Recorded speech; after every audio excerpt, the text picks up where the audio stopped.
Hello, and welcome back to Robo Chaps. It's me, Robo, back with a bi-weekly or thereabouts devlog of Macca's Ton, a car game that me and my friend Chaps are creating.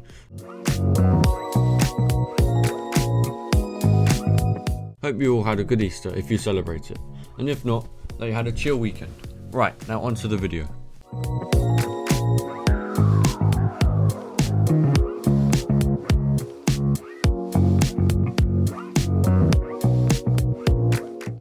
So over these 2 weeks, I was focused on the NPC system for our game. Some of you may remember that this was also the focus of the last 2 weeks, but as it turns out, the early attempt had some flaws.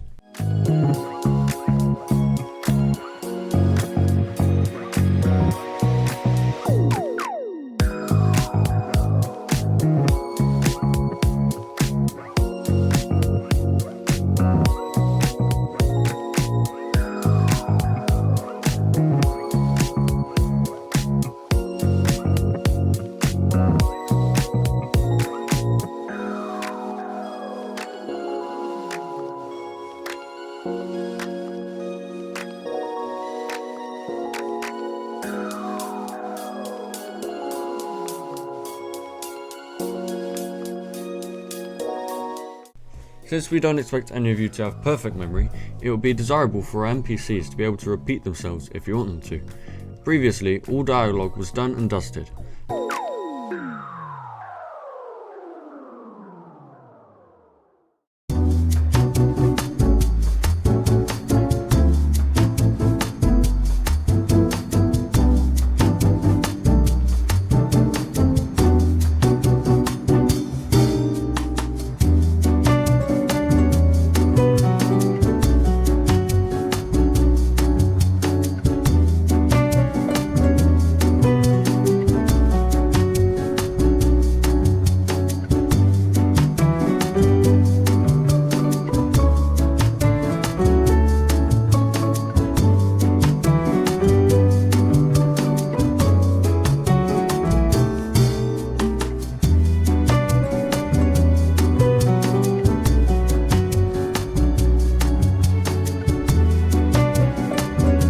So, we have to implement that feature into the NPCs so you can relive your favourite dialogues or explore new options.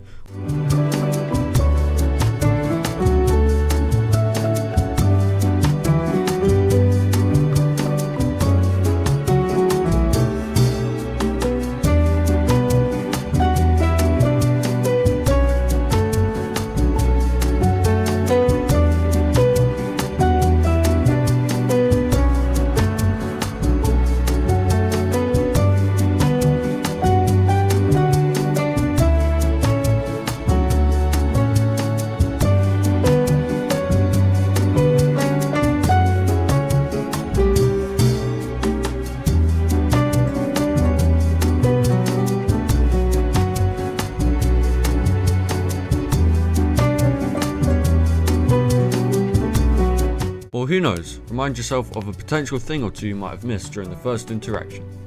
But I'm getting too ahead of myself for now.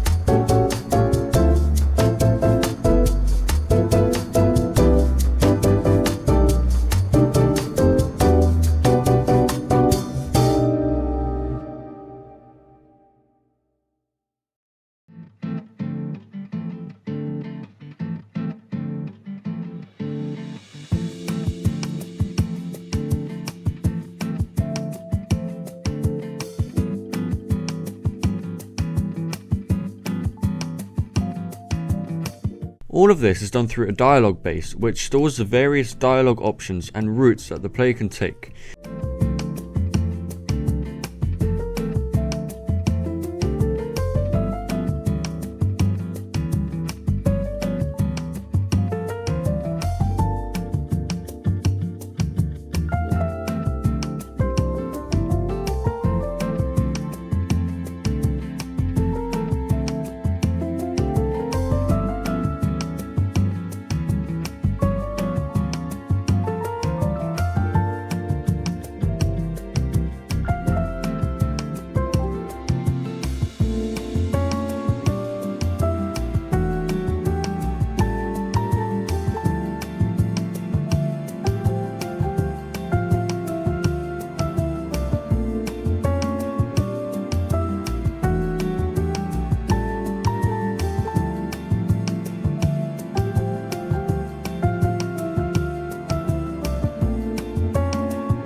Effectively, you walk up to an NPC, they'll say ABC, you can pick DEF or TUV, and based on what you pick, the output dialogue will be different.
This allows us to easily visualize how the dialogue will flow, and is generally a cleaner way of doing things, especially as everything is more or less stored in one place, that being the dialogue base.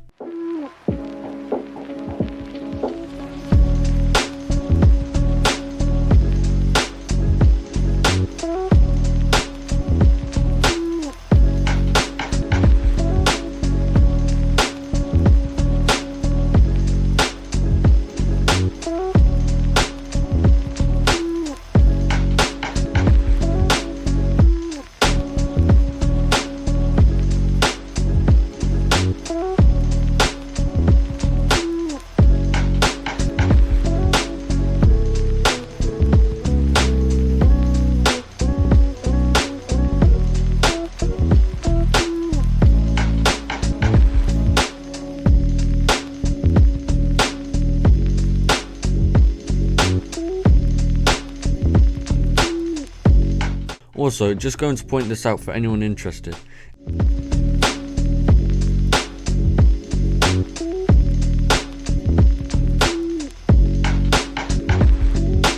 It is incredibly difficult to do a voiceover for game making content. I mean, look at this. How are we meant to make this interesting? We have no idea, but we try anyways.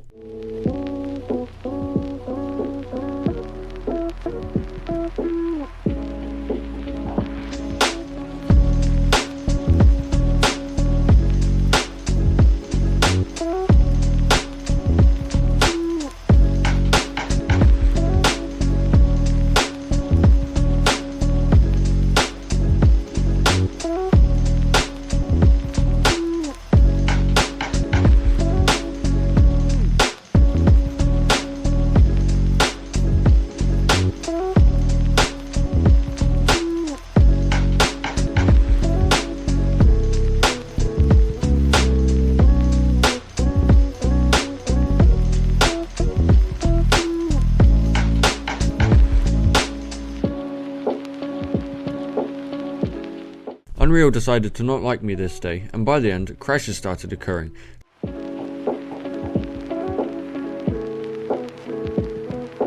So I decided to stop for now, which means we're moving on to Slapdash Reviews, where we used to review games, but now we have no games to review. That may or not be a lie, don't read into it too much. That's why, today, we'll be reviewing this. A chair! Now, I don't know about you, but these chairs are somewhat popular in our school, and speaking honestly, they either slap with how good they are, or totally miss the mark. There's no in between. I will point out one or more thing about them, that being the hook. This little piece of metal is the most unnecessary addition to a chair I've ever seen. Truly, I reckon it has caused more trouble than good. I don't even know what its purpose is. All that it does is cause unwanted chaos. I'll be there trying to pick up my chair, or just move a tiny bit, and this thing will suddenly decide the chair next to it is its lover and proceed to become eternally bound to it. And then you stand there while the class looks at you, losing a fight to an inanimate object. Overall, not a fan. But we'll go through the ratings anyway.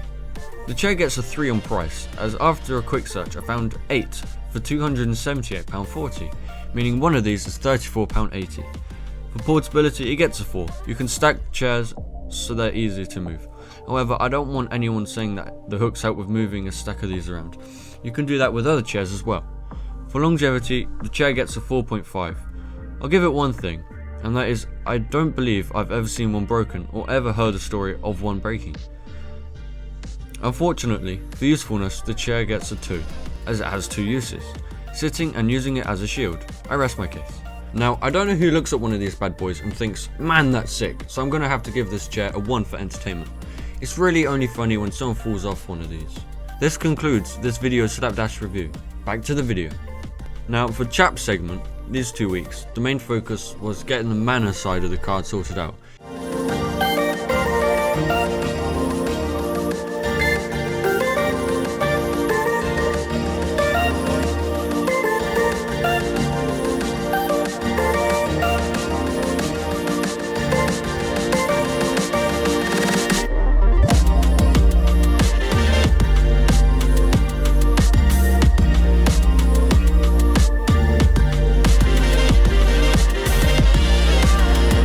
If anyone's new here, mana is what players use to play their cards from the hand.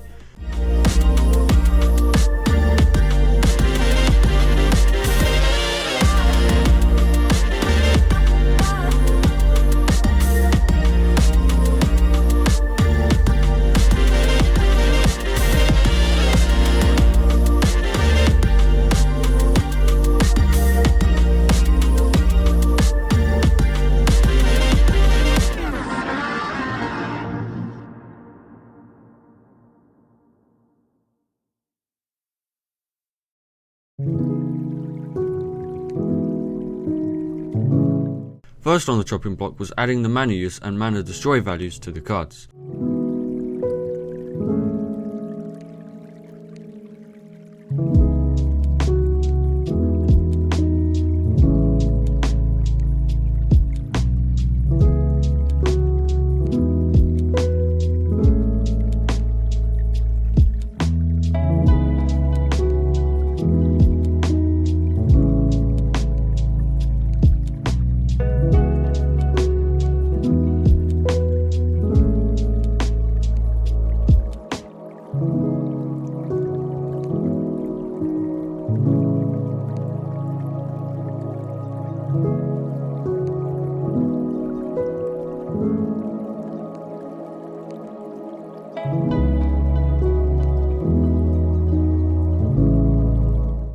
These need to be separate as they have different utilities, but we'll later also add a third variable called mana cost to the card.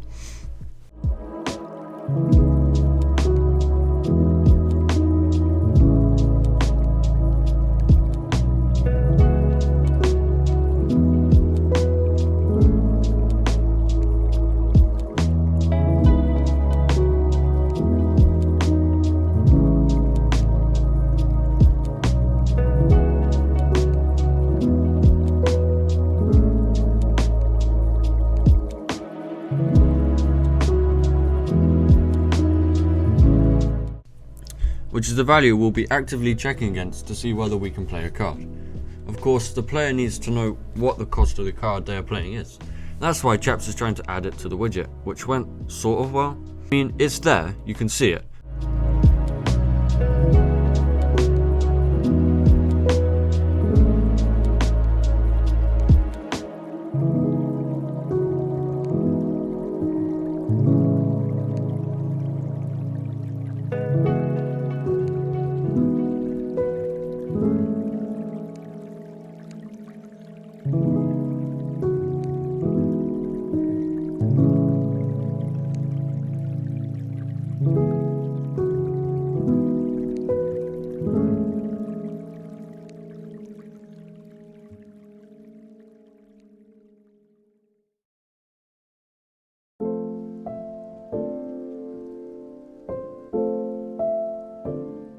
But for some reason one of the numbers consistently appeared higher up than the other number with respect to the card than the other one.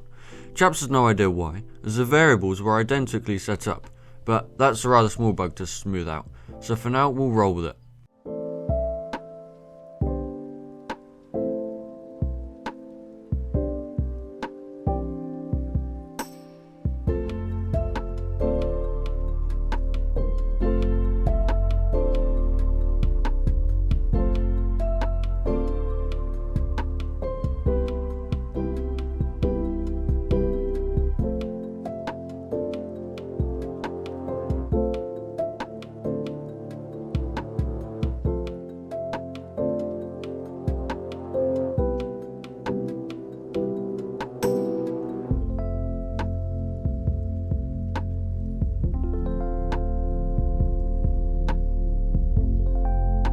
Next came the mana. For now, all that was implemented was a button that, once clicked, would add a mana to your mana total, unless your mana was already at 15, at which point it wouldn't add more, as 15 was a value that we decided should be the cap, for balancing reasons. If anyone actually gets to 15 mana in a game, then with the right deck it's already game over, but 15 is a better cap than, let's say, 30.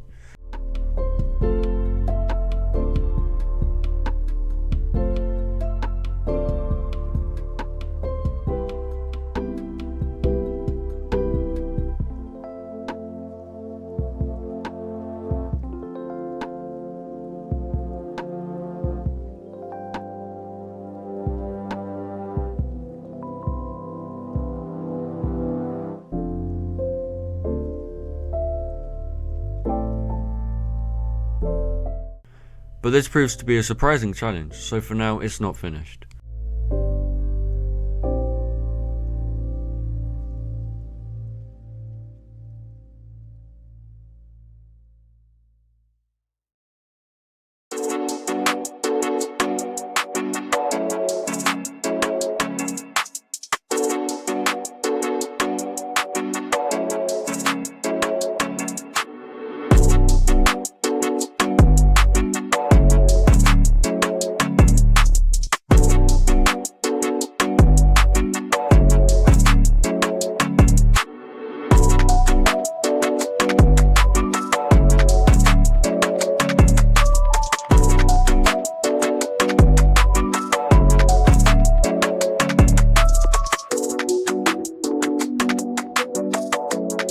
Lastly, Chap started on the functionality of checking whether a card is playable with the current amount of mana the player has.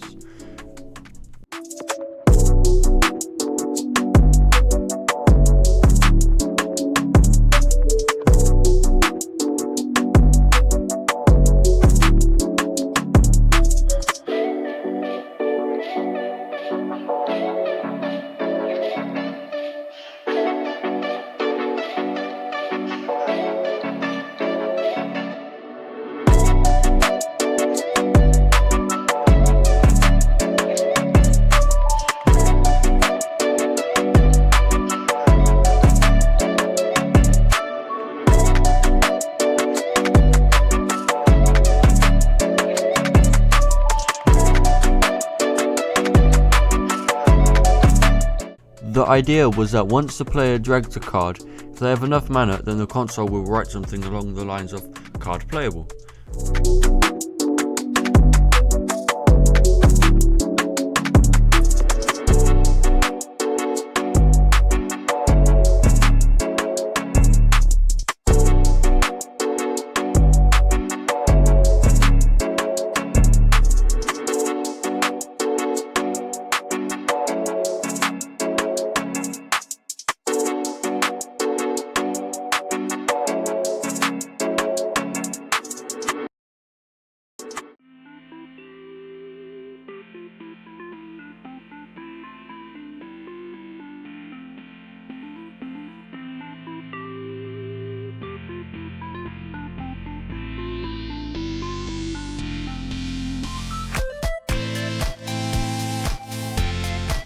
And if the player couldn't play the card, it would write card not playable.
And that's it.